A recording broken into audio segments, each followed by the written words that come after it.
Hi, you're on the channel Truth Unraveled, Real Stories, Raw Confessions, the place where the truth doesn't knock. It kicks the door down. The string lights twinkled above the rooftop bar like frozen fireflies, casting a soft, romantic glow. Over everything, the polished granite counters, the glasses of champagne, her laughing eyes across the table. For 3 months, I had lived inside this beautiful dream. 3 months of late-night texts that made my phone glow like a beacon of hope, of weekend getaways that felt stolen from a better life, of whispered promises that sounded so genuine in the dark. Her name was Isabelle, and she was everything I thought I'd never have. Effortlessly chic, sharp-witted, with a career that soared while mine was still taxiing on the runway. I knew there was a disparity. I felt it sometimes in the way her friends would glance at my shoes, or how she'd sometimes gently correct my pronunciation of a wine varietal, but I believed her when she said none of that mattered. I believed her when she said she loved how real I was.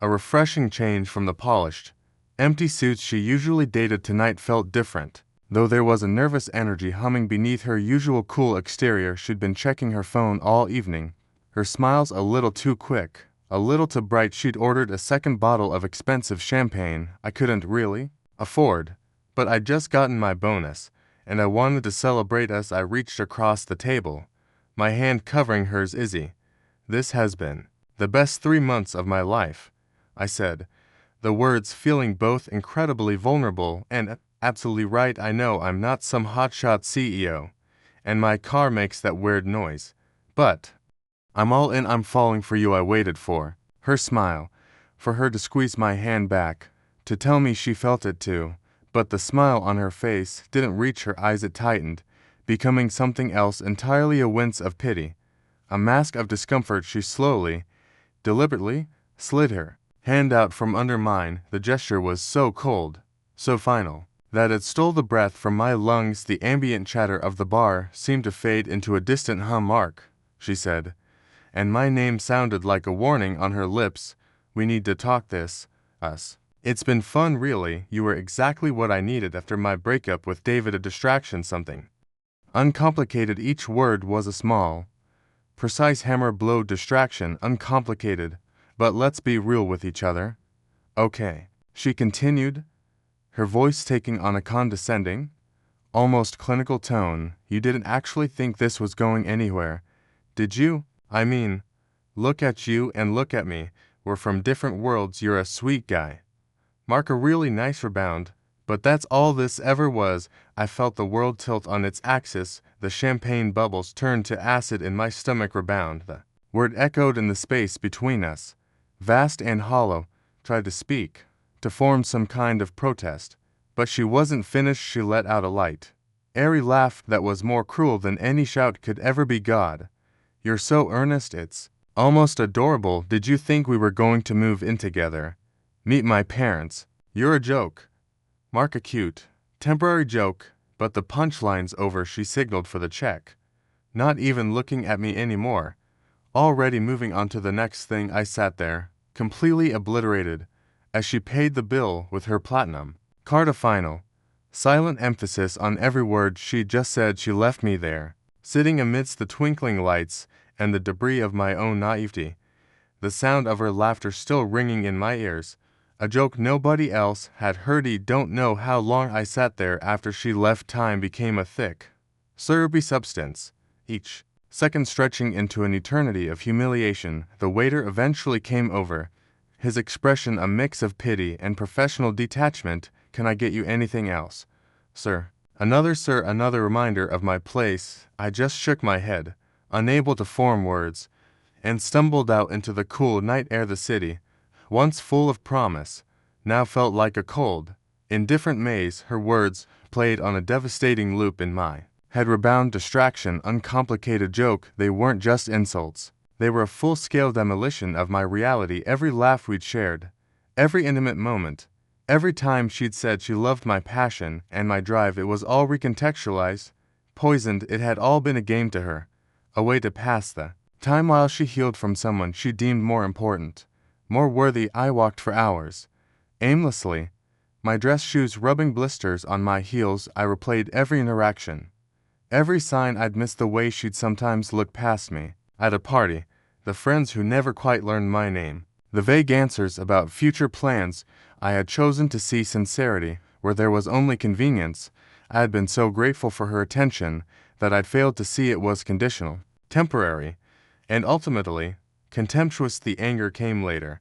After the numbness wore off, it wasn't a hot rage. It was a cold, hard, crystalline resolve that formed in the pit of my stomach. It woke me up at 3 a.m., my heart pounding not with sadness, but with a fierce, quiet determination. She had drawn a line between us, her world of success and power, and my world of being a nice distraction. She had looked at my ambitions and called them a joke. Fine, but I refused to be the punchline. I got out of bed and went to my laptop. The glow of the screen was the only light in my dark apartment. I opened my resume. I looked at it not as a list of my inadequacies, as I was sure she would, but as a blueprint. It was a map of where I had been, and I was suddenly fiercely determined to redraw where I was going. I didn't just want a better job. I wanted a different life, a life where my value wasn't determined by someone like Isabelle. I spent the rest of the night researching companies, not just any companies, but the top firms in the city, the ones she and her friends would talk about with reverent tones. I found one name that kept coming up, a legendary, ruthless, and brilliant CEO known for valuing merit above pedigree, a man named Arthur Thorne, the same Arthur Thorne who, I realized with a jolt, was the CEO of the global conglomerate that had just acquired Isabelle's company, her boss's boss. The irony was so perfect it felt like fate. I didn't have the right connections, I didn't have the Ivy League degree, but I had something else. Now, a cold, burning need to prove her wrong. I crafted a cover letter that was not a plea, but a declaration. I didn't ask for a chance. I stated why I was an opportunity they couldn't afford to miss. I attached it to my updated resume and sent it into the void of the company's generic careers email address at 4:47 a.m. It was a 1 in a million shot, but for the first time since she'd laughed at me, I felt a flicker of something that wasn't pain. It felt like the first spark of a coming war.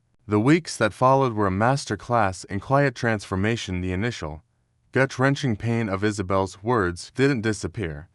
I simply metabolized it into fuel. Every time I felt a pang of self-doubt, I'd hear her laugh, that light, cruel sound, and I'd channel the humiliation into another hour of work, another online certification, another polished application sent to a company far beyond my perceived reach. I became a ghost in my own life, declining invitations, ignoring well-meaning friends who urged me to just get back out there. This wasn't about getting over her. It was about becoming someone she could never have. I was no longer interested in being uncomplicated or a nice distraction. I was building a weapon, and that weapon was my own success. I'd all but forgotten the 4:47 a.m. email to Thorne Industries when my phone rang from an unknown number.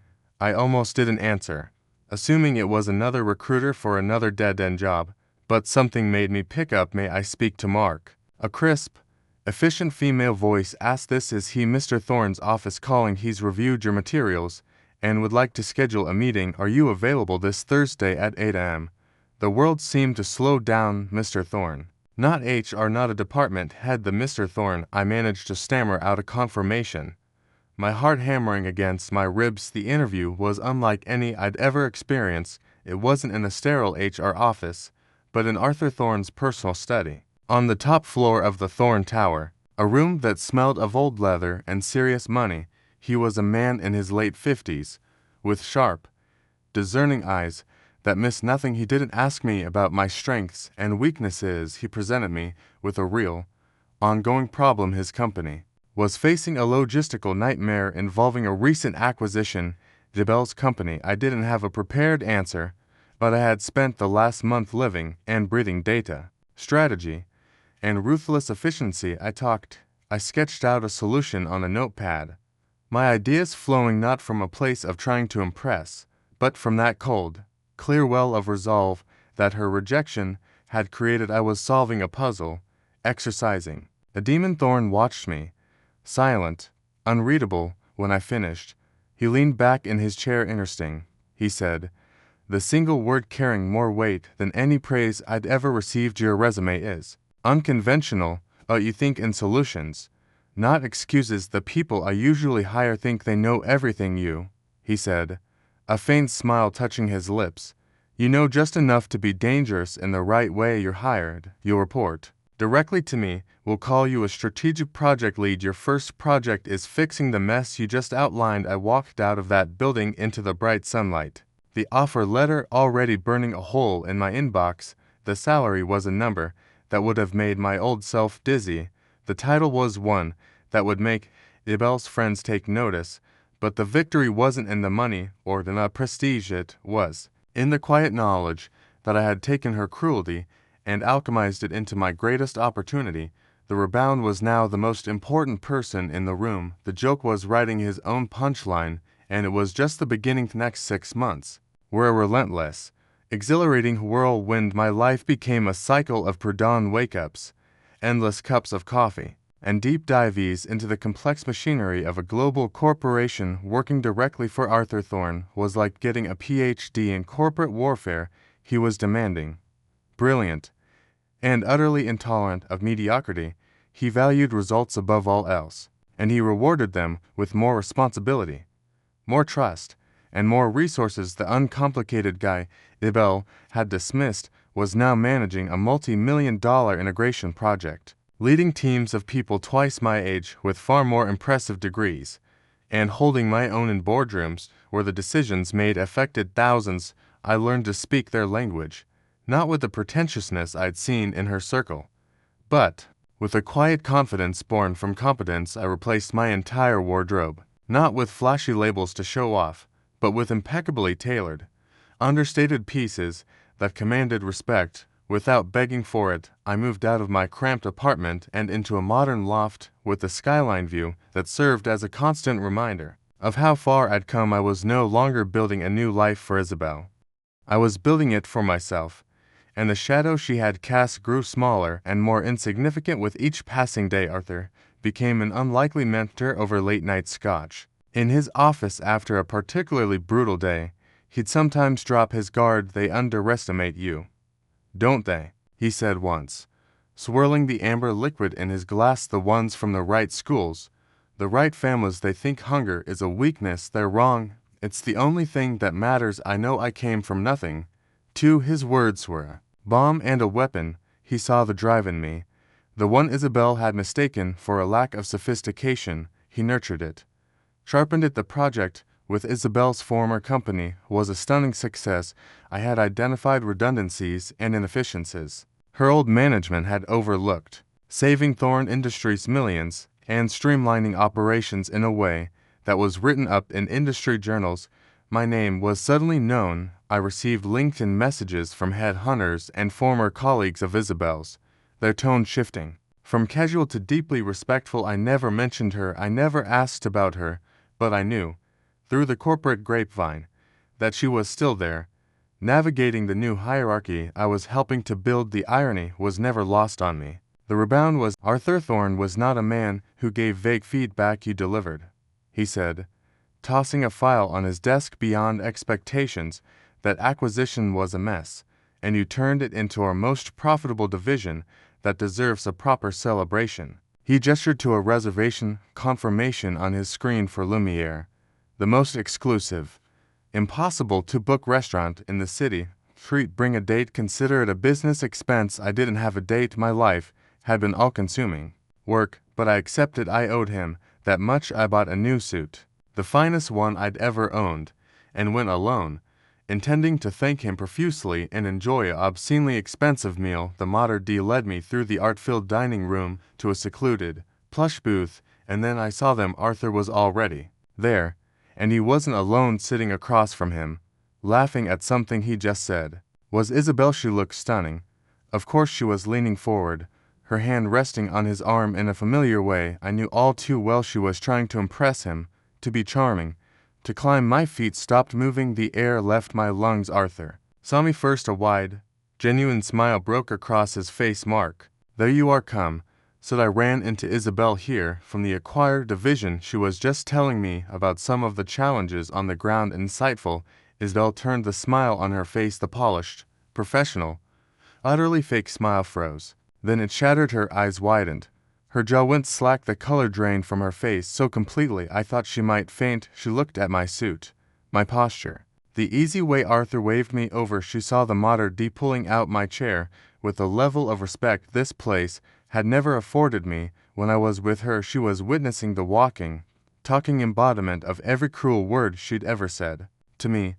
And the reality was the exact opposite of her prediction. I was not a joke. I was the guest of honor. I slid into the booth next to Arthur. Directly across from her, I gave her a small, polite, utterly unreadable smile.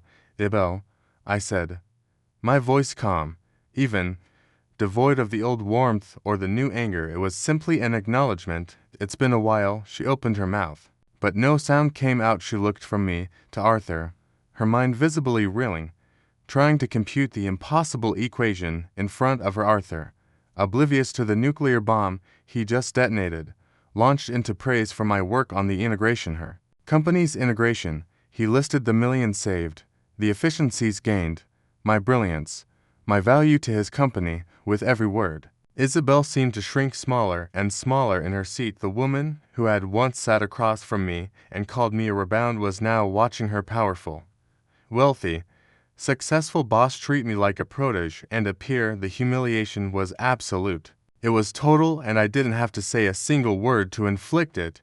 I had simply arrived. I stayed for one drink. I was courteous, professional, and completely unmoved by her visible panic. When I stood to leave, Arthur clapped me on the back. "Best investment I ever made," he boomed. Isabelle just stared at her wine glass, unable to meet my eyes. As I walked away, I didn't feel the hot rush of revenge I'd sometimes fantasized about. I felt a profound, settling peace. The final victory wasn't in her humiliation, it was in my absolute, utter indifference to it. She had been a chapter, a painful, necessary lesson, but I had written the rest of the book without her, and the story was turning out far better than I could have ever imagined it. This has been my story on Truth Unraveled.